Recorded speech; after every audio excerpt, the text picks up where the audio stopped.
Thiruvananthapuram medical കോളേജിൽ വെള്ളക്കെട്ട്. ഇന്നലെ പെയ്ത മഴയെ തുടർന്ന് റേഡിയോ ഡയഗ്നോസ്റ്റിക് ഡിപ്പാർട്ട്മെന്റിലാണ് വെള്ളക്കെട്ട് രൂപപ്പെട്ടത്. ഇതോടെ രോഗികൾ പ്രതിസന്ധിയിലായിരിക്കുകയാണ്. വിവരങ്ങളുമായി ശ്രീനന്ദ SP ചേരുന്നുണ്ട്.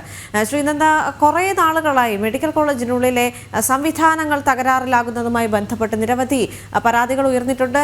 ലിഫ്റ്റിലെ മുടക്കം അടക്കം നമുക്ക് ഈ ഒരു ഘട്ടത്തിൽ പറയേണ്ടതുണ്ട്. നിലവിൽ ഇന്നലെ പെയ്ത മഴയിൽ വെള്ളക്കെട്ട് രൂക്ഷമായിരിക്കുന്നു മെഡിക്കൽ കോളേജിനുള്ളിൽ എന്നാണ് പറയാൻ ഇപ്പോൾ സാധിക്കുന്നത്. അവിടെ നിന്ന് ലഭിക്കുന്ന ഏറ്റവും പുതിയ വിവരം.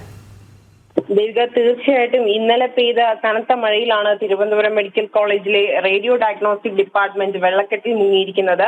ഇത് കെട്ടിടത്തിന്റെ ചോർച്ച മൂലമാണ് ഈ വെള്ളക്കെട്ട് ഉണ്ടായിരിക്കുന്നത് എന്നാണ് നമുക്ക് ആ ദൃശ്യങ്ങളിൽ നിന്ന് മനസ്സിലാക്കാൻ സാധിക്കുന്നത്. മുൻപും സമാന രീതിയിൽ മെഡിക്കൽ കോളേജിന്റെ കെട്ടിടത്തിന്റെയും അതുപോലെ തന്നെ അതിന്റെ പണികളെയും ഉൾപ്പെടെയുള്ള നിരവധി വാർത്തകൾ നമ്മൾ റിപ്പോർട്ട് ചെയ്തിരുന്നു. ഇപ്പോൾ വന്നിരിക്കുന്നത് കെട്ടിടത്തിൽ ചോർച്ച. ഇത് മുൻപും സംഭവിക്കുന്ന ഒരു കാര്യമായിരുന്നു. എന്നാൽ ഇന്നലെ ഇത് കുറച്ച് ദാരുണമായി തന്നെ സംഭവിക്കുന്ന ഒരു അവസ്ഥയായിരുന്നു ഉണ്ടായിരുന്നത്. റേഡിയോ ഡയഗ്നോസ്റ്റിക് ഡിപ്പാർട്ട്മെന്റിലായിരുന്നു ഇന്നലെ വെള്ളക്കെട്ടുണ്ടായത്. ഇപ്പോഴും ചെറിയ തോതിൽ വെള്ളം ഇപ്പോഴും മെഡിക്കൽ കോളേജിനുള്ളിൽ നിൽക്കുന്നുണ്ട് എന്നാണ് നമുക്ക് അറിയാൻ കഴിയുന്ന വിവരം എന്ന് പറയുന്നത്.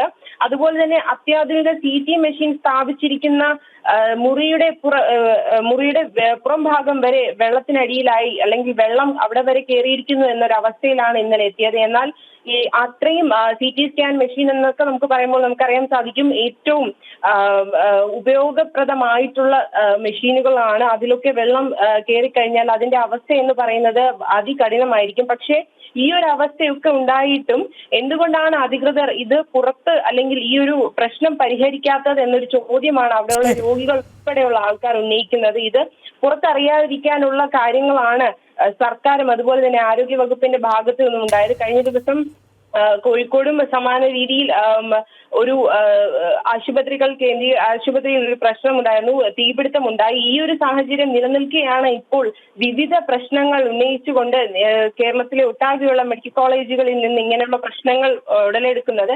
ഇപ്പോൾ ഈ പ്രശ്നം കണ്ടില്ല എന്ന് നടിക്കുന്ന ഒരു അവസ്ഥയാണ് സർക്കാരിന്റെ ഭാഗത്തു നിന്നും ഉണ്ടാകുന്നത്. യാതൊരുവിധ പ്രതികരണങ്ങളും ഇതുവരെ ആ ഒരു മെഡിക്കൽ കോളേജ് അധികൃതരുടെ ഭാഗത്തു നിന്നും ഉണ്ടായിട്ടില്ല എന്നതാണ് ഏറ്റവും വേദനാജനകമായ ഒരു കാര്യമെന്ന് പറയുന്നത്. നിരവധി രോഗികളാണ് ഈ ഒരു മെഡിക്കൽ കോളേജിൽ ഇപ്പോൾ ഉള്ളത്. ഈ ഒരു CT സ്കാൻ വിഭാഗത്തിലായാലും ശരി, റേഡിയോ ഡയഗ്നോസ്റ്റിക് വിഭാഗത്തിലായാലും ശരി, എപ്പോഴും ആളുകൾ അല്ലെങ്കിൽ രോഗികൾ നിറഞ്ഞിരിക്കുന്ന ഒരു സ്ഥലമാണ്. ഈ ഒരു സ്ഥലത്താണ് ഇത്രയും വലിയൊരു വീഴ്ച ഉണ്ടായിരിക്കുന്നത് എന്നാണ് ഏറ്റവും വലിയ നമ്മൾ എടുത്തു പറയേണ്ട ഒരു കാര്യമെന്ന് പറയുന്നത്. ദീപിക, ശരി.